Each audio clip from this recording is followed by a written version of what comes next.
Assalamualaikum warahmatullahi wabarakatuh.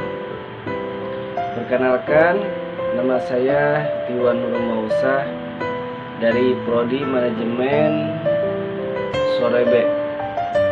Alhamdulillah, atas izin Allah saya bisa menyelesaikan tugas ujian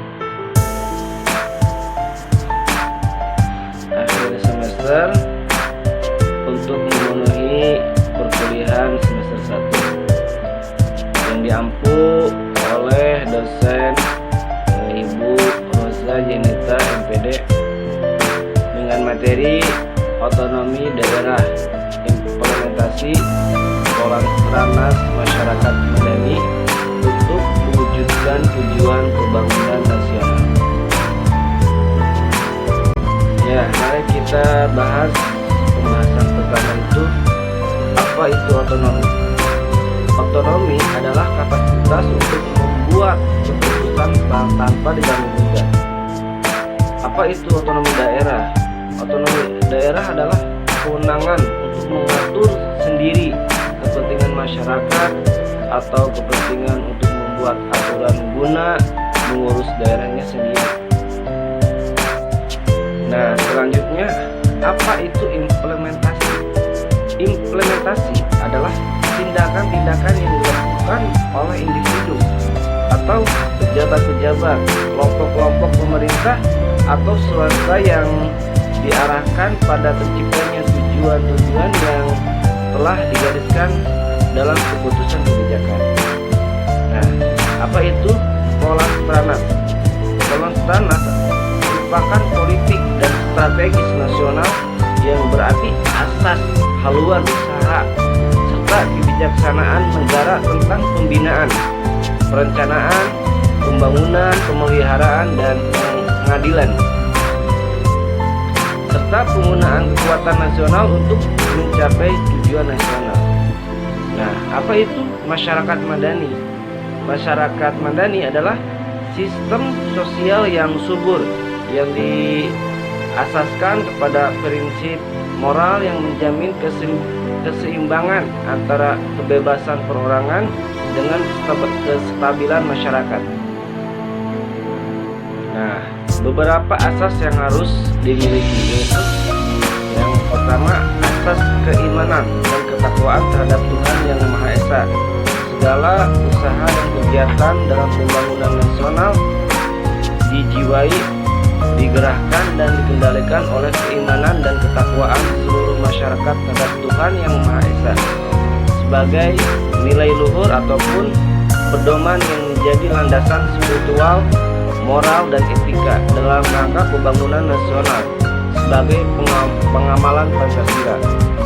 Yang poin kedua, asas manfaat segala usaha dan kegiatan dalam pembangunan nasional memberikan manfaat yang sangat besar bagi kemanusiaan, bagi peningkatan kesejahteraan masyarakat dan pengembangan pribadi warga negara, serta untuk mengutamakan kelestarian terhadap nilai-nilai luhur budaya bangsa dan pelestarian fungsi dari lingkungan hidup dalam rangka untuk membangun yang berkesinambungan dan berkelanjutan.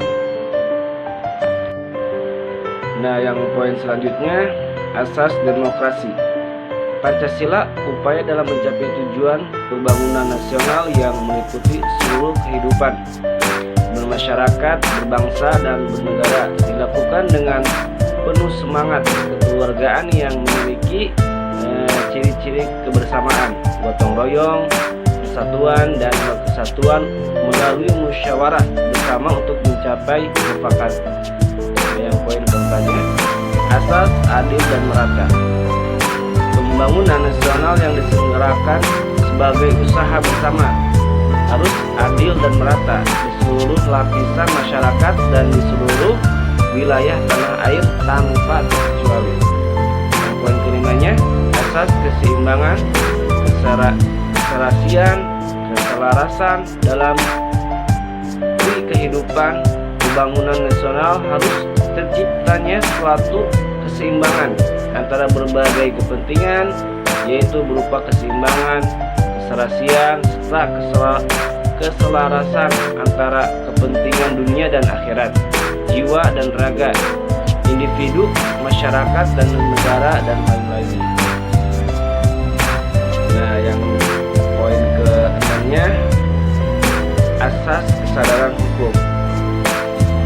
Pembangunan nasional setiap warga negara dan penyelenggaraan negara harus patuh dan tunduk pada hukum yang berimpikan keadilan dan kebenaran, serta suatu negara diwajibkan untuk menegakkan serta menjamin kepastian hukum di negaranya. Yang poin ke-7-nya, asas kemandirian. Pembangunan nasional harus berlandaskan pada kepercayaan serta keyakinan akan kemampuan dan kekuatan bangsa sendiri, serta bersendikan kepada kepribadian bangsa. Yang poin ke-7-nya, asas perjuangan. Penyelenggaraan pembangunan nasional, suatu penyelenggaraan negara dan masyarakat harus memiliki mental, tekad, jiwa, dan semangat pengabdian serta ketaatan, dan harus memiliki disiplin yang tinggi dengan cara lebih mengutamakan kepentingan bangsa di atas kepentingan pribadi atau golongan. Asas ilmu pengetahuan dan teknologi. Ini harus seperti kita ketahui. Pembangunan nasional maka dapat memberikan kesejahteraan baik lahir maupun batin yang setinggi-tingginya. Penyelenggaraan pembangunan tersebut perlu menerapkan nilai-nilai ilmu pengetahuan dan teknologi secara seksama dan bertanggung jawab dengan memperhatikan nilai-nilai agama dan nilai-nilai luhur budaya bangsa. Alhamdulillah, presentasi yang saya sampaikan semoga bermanfaat bagi teman-teman, terutama bagi diri saya sendiri.